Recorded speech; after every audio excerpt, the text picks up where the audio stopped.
I blew my OpenClaw budget and here's how I clawed it back is something I'm sure we all heard before, right? But what if you just didn't blow it in the first place? By the end of this video, you'll know exactly how to make sure your credits don't just disappear. And I'll give you a 2-question framework to keep your budget under control. Let's get into it. Everything I'm telling you today will make sure you never see a $1,200 bill from Anthropic, no matter where you're hosting your OpenClaw. I'm going to use Hostinger's managed OpenClaw as an example, but the advice is universal. Managed OpenClaw has a really easy setup and comes preloaded with Nexus AI credits, so it's made for anyone who doesn't have the time or energy to dive deep into API keys or configurations, but still wants the convenience of a personal AI assistant. Okay, let's get to the good stuff. Saving your money.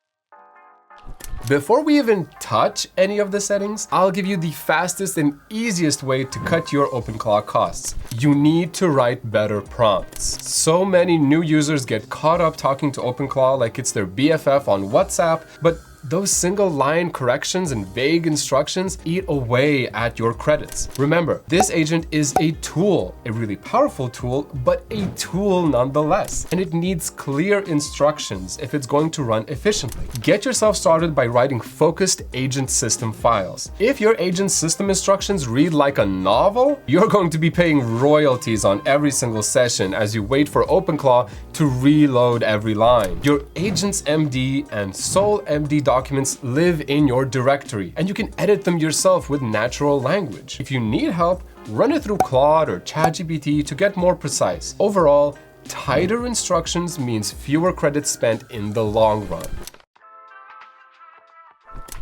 Did you know that, just like you, OpenClaw has a heartbeat? The difference is that every time OpenClaw's heart beats, it reloads everything. The full memory, conversation history, workspace context, everything. And it sends it all back to the AI model you're using to run your agent. The longer you run OpenClaw, the more those heartbeats become a huge chunk of your credit spend. This is the first problem all those creators with overblown budgets need to fix. But there's an easy way to make sure it never becomes a problem. By default, your heartbeat interval is set to 30 minutes. So change it. Set a longer heartbeat interval or disable it entirely. If you're not running any automations or scheduled tasks, heartbeats will just burn through credits. If you only have one daily task scheduled, set the heartbeat interval so that it only happens when you need it. A heartbeat is just a check-in. It's not solving complex problems. The AI model reads your checklist, looks for anything urgent, and most of the time comes back to OpenClaw with nothing to report. That means having fewer heartbeats or lightweight context is fine and won't change anything about how your OpenClaw agent runs, apart from just how much it's costing you. Now, if disabling or delaying heartbeats isn't an option for you, then instead you'll want to change to these settings right here. Both live in your OpenClaw gateway settings. And if you're using Hostinger's managed OpenClaw, you can access them through the OpenClaw dashboard. Isolated session stops the agent from loading its full conversation history on each heartbeat. So instead of processing over 100K tokens worth of context, you'll narrow it down to about 5K. Light context trims down what you send back to the AI model. It limits your heartbeat to just the heartbeat MD file rather than your whole workspace. So every time OpenClaw's heart beats, it's just going to send the checklist, not your agent's brain. Do you know which model you're running right now? If you set up OpenClaw and haven't touched your model settings since, pause this video right now and go check. You might be running an AI model that's way too powerful for what you need. This is literally the biggest drain on your credits, hands down.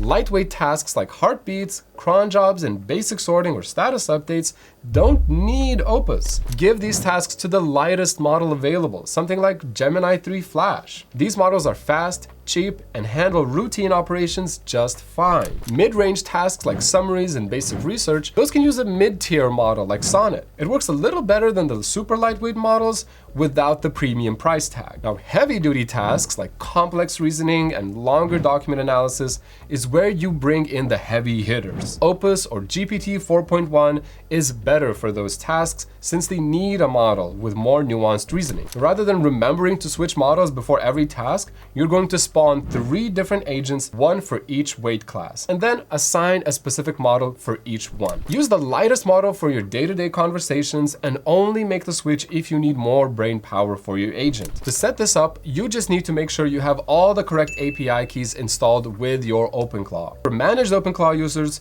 Nexos actually supports over 20 different models, and those are all built into your plan from the start. There's no need to juggle different API keys or accounts. They're all in one, and you share your credit balance between them.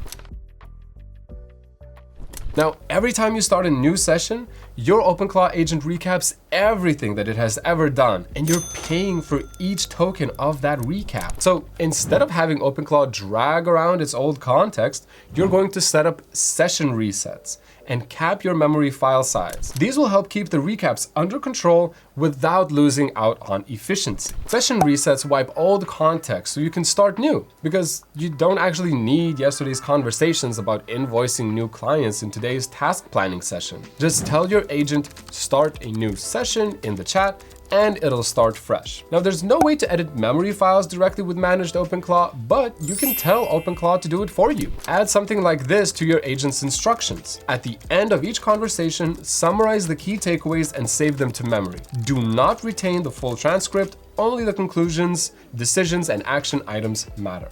This tells the agent to do it automatically at the end of every session, without you actually having to prompt it every time. For disk cleanup, you can also add something like, every Sunday at midnight, delete your cache and temporary files to free up disk space. Your agent will trim its own content on a schedule, so you don't even have to think about it.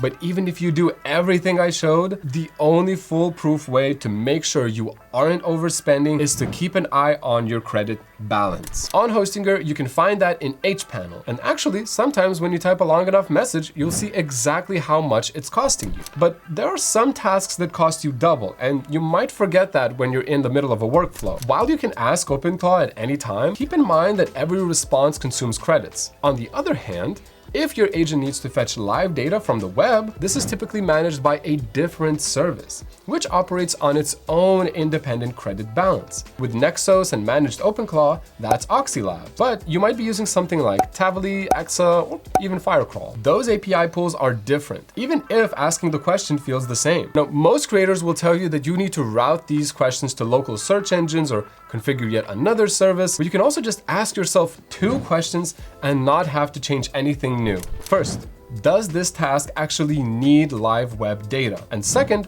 is web search enabled for it anyway?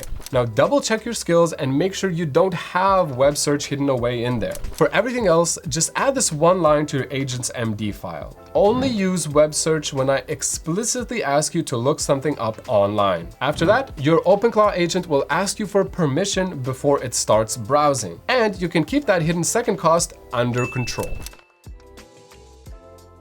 You are billed after OpenClaw finishes processing a request. One misconfigured automation and you'll find yourself blowing past your balance, sending your agent offline mid-task. You are billed after OpenClaw finishes processing a request. One misconfigured automation and you'll find yourself blowing past your balance, sending your agent offline mid-task. Instead, you're going to set up guardrails before you even need them. Yes, that means checking your balance, but it also means working smarter. Get to know your benchmarks. A typical OpenClaw message uses roughly 1,000 input and 500 output tokens. So how many of these baseline messages are you sending in a week? And which models are you using for them? Light usage, where you're using Gemini 3 to send a couple dozen messages per week and maybe running one lightweight automation per day. That'll probably cost you less than $15 in a month. But that bill gets higher when you start introducing more complex workflows and more premium AI models. Would probably cost you